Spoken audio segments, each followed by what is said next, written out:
I lay on the cold kitchen floor, holding my side where I felt sharp pain spreading through my body. It felt like a knife was twisting inside me.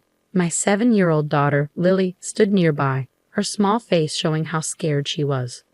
"Mommy, are you okay?" Lily's voice shook, barely louder than a whisper. I tried to sound calm despite the pain. "I'll be fine, honey, just a bad stomach ache," I lied, trying to hide how serious it was. Footsteps echoed through the hallway as my husband David appeared in the doorway.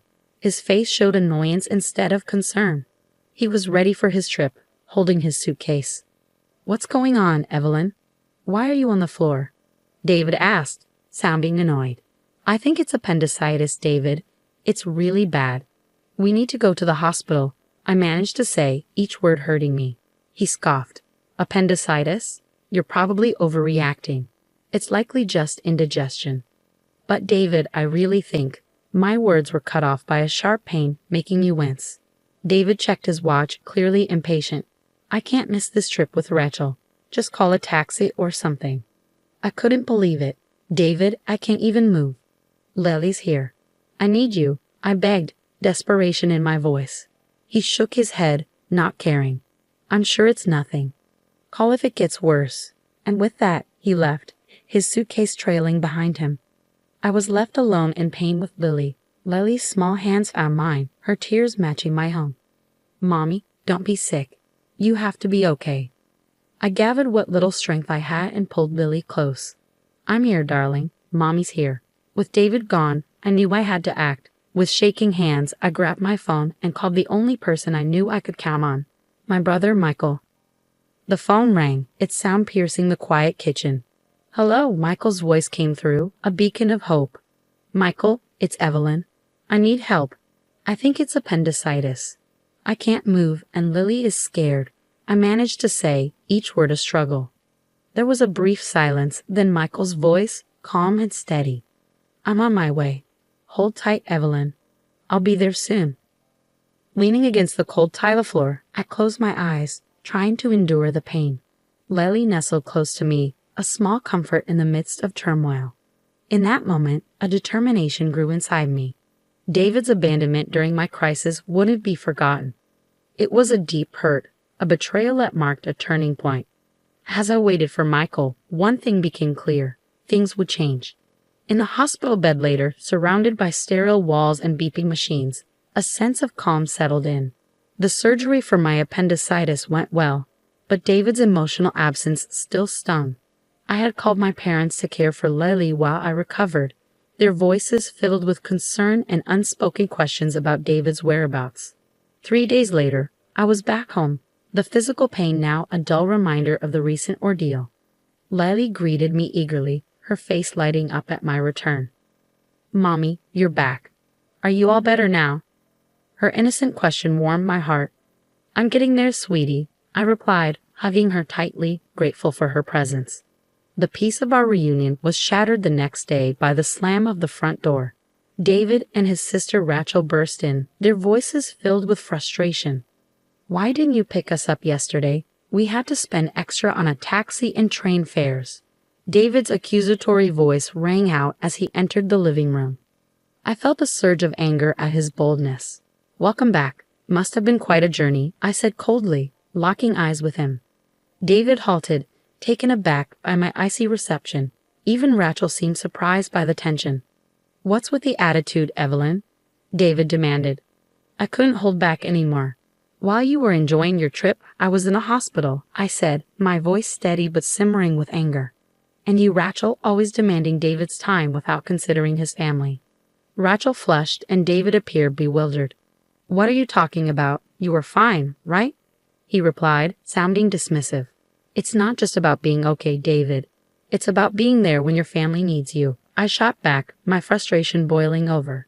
Before David could respond, the living room door swung open, revealing Michael, our parents, and David's parents. 14 eyes, filled with varying degrees of anger and disappointment, fixed on David and Rachel. "Why is everyone here?" David's voice faltered, his confidence waning under their collective glare. Taking a deep breath, I channeled my pain and betrayal into words. "David, you left Lily and me alone when we needed you the most. I had to go to the hospital, and you weren't there. I've told everything to our families. David seemed to shrink under the weight of my words, his usual bravado absent. His eyes darted around, searching for support but finding none. It's not just about this one incident, David. It's about all the times you've prioritized Rachel over your own family, my brother Michael added, his disappointment evident in his voice. Rachel, typically confident, appeared uneasy, shifting her gaze between the floor and the upset faces around her. David attempted to defend himself, offering excuses and justifications. The confrontation grew heated, tension thick in the air. But for me, it marked a turning point. I realized I couldn't continue living in the shadow of David's neglect. It was time for change, time to assert myself and protect Lily. The meeting concluded without resolution, but the message was clear. I had the support of both our families, and David's careless facade had been shattered. As they departed, David's parents glanced at me with sympathy, silently acknowledging their son's shortcomings. That night, as I lay in bed, the events of the day replayed in my mind. I felt a mix of emotions, anger, disappointment, but also a newfound strength. David had revealed his true self, and I knew it was time for me to take charge of my life. The days following the confrontation were tense with unspoken words. David tried to act as if nothing had changed, but the atmosphere between us was heavy. I spent that time reflecting, realizing the depth of my discontent and the necessity for change. The decision I reached wasn't easy, but it felt crucial, like a breath of fresh air after being stifled for so long. One evening, while David casually flipped through TV channels on the couch, I approached him with a folder in hand. My heart raced, but my determination held firm. "David, we need to talk," I said, my voice steady. He glanced up, a hint of annoyance crossing his face. "What now, Evelyn?" I took a deep breath and handed him the folder. "I want a divorce." David stared at me, disbelief and mockery flashing across his expression. "Divorce? That's absurd, Evelyn. You're blowing things out of proportion." I shook my head, feeling a surge of empowerment. "It's not an exaggeration. I've thought long and hard about this. You've consistently prioritized Rachel over me and Lily. I can't continue like this." David sneered. "You think you can manage alone? Don't be naive, Evelyn." His words were meant to hurt, but I stood firm. "I'm not naive, David. I understand what this means, but I'd rather face uncertainty than continue feeling invisible in my own marriage." He laughed, a cold, bitter sound. "Good luck, Evelyn. You'll regret this once you realize how tough it is out there." I felt my anger rise, but I kept my composure. "I won't. This is my decision, and I'm sticking to it." For a moment, David seemed like he might argue further, but then he shrugged, a smug smirk on his face. "Fine, have it your way. But remember, I warned you." As he turned back to the TV, dismissing me once again, I felt a whirlwind of emotions. There was fear, certainly, but also a powerful sense of liberation. I was finally taking charge of my life, stepping out of the shadows. The next day, I started the legal process for divorce. It was overwhelming with all the paperwork and legal steps, but I was determined. My parents and Michael were supportive, offering help and encouragement. During this time, David's true nature became clear. He was dismissive and uncooperative, trying to intimidate me into giving up. But I stood my ground, strengthened by my family's support and my growing sense of strength. As time went on, David's facade began to crack. The charming, confident man I married revealed himself to be selfish and manipulative, his true self exposed. The divorce proceedings were challenging, but I faced them bravely, each forward step a testament to my newfound determination. I was no longer the woman who lay on the kitchen floor, ignored and in pain. I was reclaiming my life, my dignity, and my happiness. The divorce process was exhausting, marked by David's constant attempts to undermine and demean me.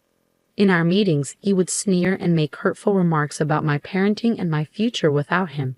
But instead of letting his words defeat me, they fueled my determination to break free from his toxic influence. "Enjoy your struggles, Evelyn," David taunted in one of our final meetings. "You'll soon see how good you had it with me." His arrogance infuriated me, but I remained composed.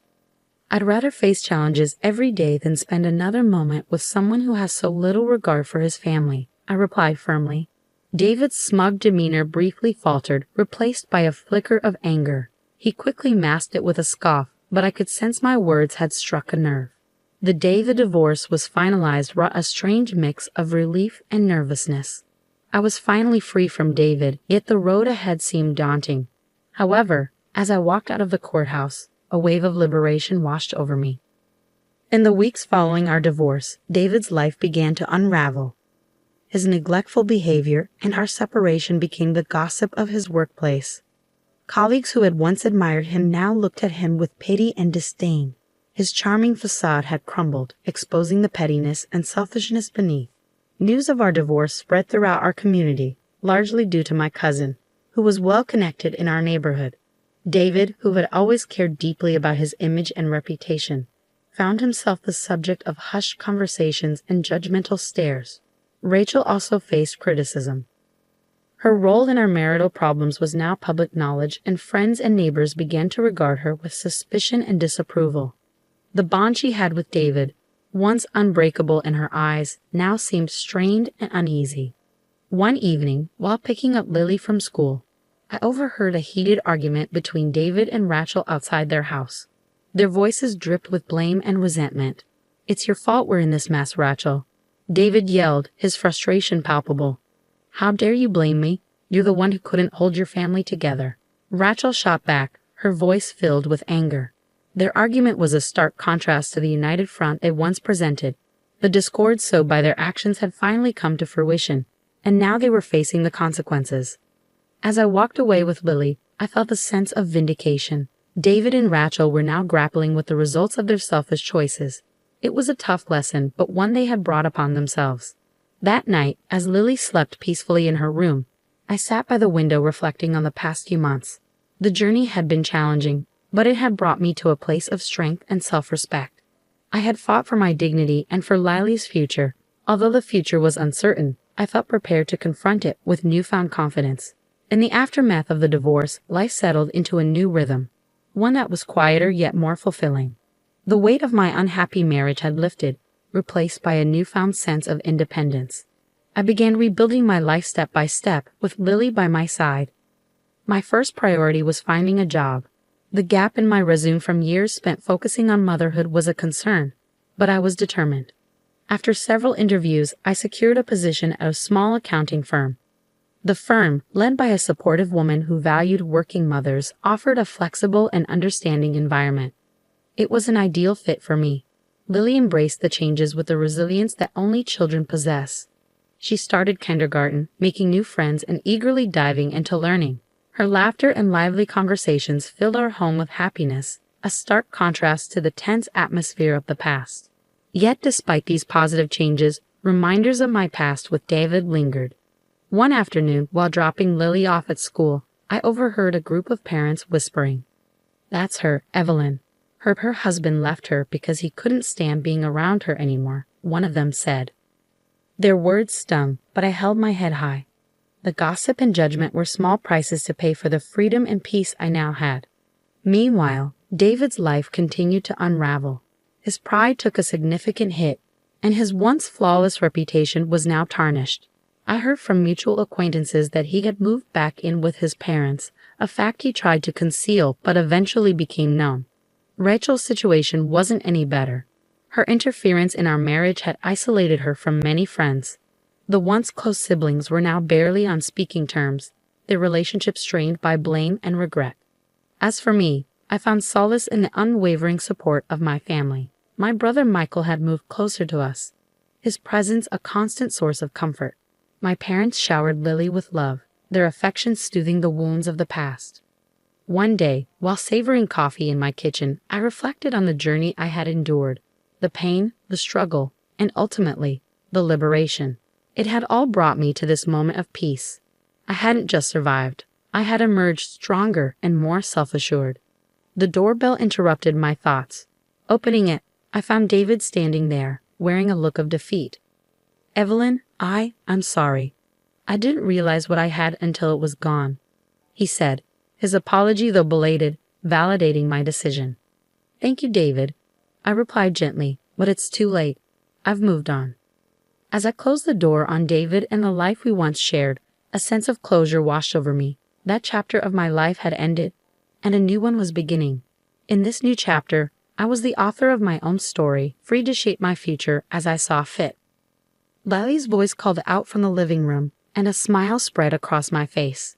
I walked towards her, eager to embrace the life that lay ahead, a life brimming with possibilities and hope.